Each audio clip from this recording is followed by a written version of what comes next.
Hi friends, welcome back to my channel Vaan Siragugal. இப்போ நம்மளோட சேனலை ஃபஸ்ட் டைம் பார்க்குறீங்க அப்படின்னா சப்ஸ்கிரைப் பண்ணுங்கள். அப்படியே பக்கத்தில் இருக்க பெல் பட்டனை கிளிக் பண்ணி ஆல்ன்ற ஆப்ஷன் கொடுத்துட்டிங்கன்னா நாங்கள் போடக்கூடிய ஒவ்வொரு வீடியோவும் உங்களுக்கு நோட்டிஃபிகேஷனில் வந்து சேரும். ஸோ வாங்க, இன்றைக்கி நம்ம என்ன ரெசிபி பார்க்க போகிறோன்றதை வீடியோக்குள்ளே போய் பார்க்கலாம். இன்றைக்கி வந்து பிரெட் சாண்ட்விச் எப்படி செய்கிறதுன்னு தான் பார்க்க போகிறோம். இது வந்து உண்மையிலே சொல்கிறேன், கடைகளில் இருக்கிற டேஸ்ட்டை விட சூப்பராக இருந்துச்சுங்க. எனக்கு வந்து கடைகளில் போய் வாங்கி சாப்பிட்றத விட வீட்டில் செஞ்சு சாப்பிட்றது ரொம்பவே பிடிக்கும். என்னோடய பசங்களுக்கும் அப்படி தான் பிடிக்கும். ஸோ அதனால் இது வந்து ரொம்பவே ஈஸியாகவும் செஞ்சேன், டேஸ்ட்டும் வேறு லெவலில் இருந்துச்சு. இதை நம்ம வந்து மார்னிங் பிரேக்ஃபாஸ்ட்டுக்கு எடுத்துக்கலாம், நைட்டு டின்னருக்கு யூஸ் பண்ணிக்கலாம், அப்படி இல்லை ஈவினிங் ஸ்நாக்ஸ் டைமாக கூட நம்ம எடுத்துக்கலாம். இது வாங்க நம்ம எப்படி ஈஸியாக பண்ணுறதுன்னு பார்க்கலாம். குழந்தைங்களுக்கு இது 2 எடுத்துக்கிட்டாங்க அப்படின்னாலே வயிறு வந்து ஃபுல்லாகிடும். இதுக்கு ஃபஸ்ட்டு நான் ஒரு பேனை அடுப்பில் சூடு பண்ணிவிட்டு அதிலே வந்து ஒரு 3 டேபிள் ஸ்பூன் அளவுக்கு ஆயில் ஆட் பண்ணி எண்ணெய் காஞ்சதும் அதில் கடுகு, சோம்பு 2 மட்டும்தான் சேர்த்துக்கிட்டேன். இது கூடவே கருவேப்பிலை நல்லா பொரிஞ்சதும் ஒரு பெரிய வெங்காயத்தை குட்டி குட்டியாக கட் பண்ணி இது கூடவே நான் சேர்த்துக்கிட்டேன். இந்த வெங்காயம் வந்து ரொம்ப வதங்கணும் அப்படின்னு தேவையில்லை. ஒரு அரை வேக்காடு, ஒரு கண்ணாடி பதத்துக்கு வதங்கினாலே போதும். ஸோ அந்த மாதிரி கண்ணாடி பதத்துக்கு வதக்கிக்கோங்க. இது கூடவே நான் தோலை சீவிட்டு ஒரு கேரட்டை துருவி வச்சுருக்கேன், அதை இது கூட சேர்த்துக்கிறேன். இந்த டைமில் நீங்கள் வேறு என்ன வெஜிடபிள்ஸ் சேர்க்கணும் அப்படின்னு நினச்சிங்கனாலும் சேர்த்துக்கலாம். நான் வந்து கேரட் மட்டும் சேர்த்துருக்கேன்.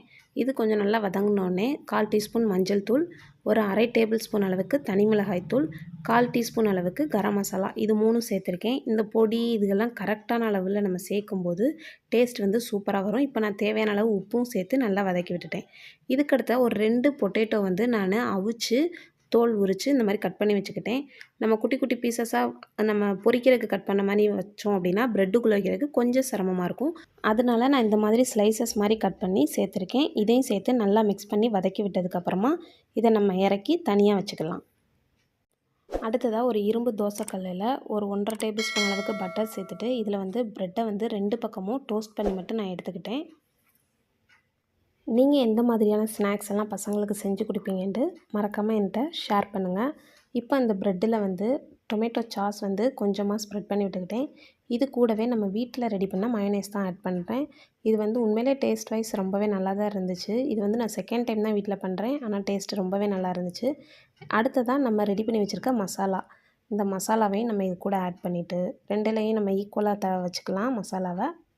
அடுத்ததாக ஃப்ரெஷ்ஷாக கொஞ்சோண்டு கொத்தமல்லி இலை வச்சுட்டு இந்த ப்ரெட்லேயும் நம்ம கொஞ்சோண்டு மயனைஸையும் அதுக்கப்புறம் டொமேட்டோ சாஸும் கொஞ்சமாக போட்டுட்டு அது மேலே எடுத்து க்ளோஸ் பண்ணிட வேண்டியதான். அவ்வளோதான், நம்மளோட சூப்பரான வெஜ்ஜு சாண்ட்விச் ரெடி ஆகிடுச்சு. இதோட டேஸ்ட் வந்து சூப்பராக இருந்துச்சு ஃப்ரெண்ட்ஸ், அதை சொல்லவே முடியலை. நீங்கள் கண்டிப்பாக இதை ட்ரை பண்ணி பாருங்கள். இந்த வீடியோ உங்களுக்கு ரொம்பவே பிடிச்சிருக்கும்னு நம்புகிறேன். பிடிச்சிருந்தால் ஒரு சின்னதாக ஒரு லைக் பண்ணிவிட்டு உங்களோட ஃப்ரெண்ட்ஸ் அண்ட் ஃபேமிலிக்கு ஷேர் பண்ணுங்கள். இதை நம்ம வந்து அப்படியேவும் சர்வ் பண்ணலாம், இல்லை 2ஆக கட் பண்ணி சர்வ் பண்ணலாம். கட் பண்ணதுக்கப்புறம் அதோட லுக் வந்து இன்னும் எனக்கு ரொம்ப பிடிச்சிருந்துச்சு. ஸோ அதனால் நான் கட் பண்ணேன். இதை டேஸ்ட் பார்க்கலாம் அப்படின்ற கேப்பில் ஒரு கடி கடிக்கிறதுக்குள்ளே இன்னொரு கை வந்து பார்த்திங்கன்னா ஒரு பிரெட் சாண்ட்விட்சை அப்படியே தூக்கிட்டு போயிடுச்சு. உங்களுக்கு பார்த்தீங்கன்னா தெரியுங்க, பாருங்கள் எவ்வளோ அழகாக தூக்கிட்டு போகிறாங்க. நீங்கள் வீடியோ எடுக்கிற அளவுக்குலாம் என்னால் வெயிட் பண்ண முடியாதுமா, நாங்கள் போய் சாப்பிட்றோம் அப்படின்னு எடுத்துகிட்டு போயிட்டாங்க. ஸோ நீங்களும் கண்டிப்பாக உங்களோட பசங்களுக்கு செஞ்சு கொடுத்து என்ஜாய் பண்ணுங்கள். நெக்ஸ்ட் ஒரு சூப்பரான ரெசிபியோடு உங்கள் எல்லாரையும் மீட் பண்ணுறேன். தேங்க்ஸ் ஃபார் வாட்சிங்.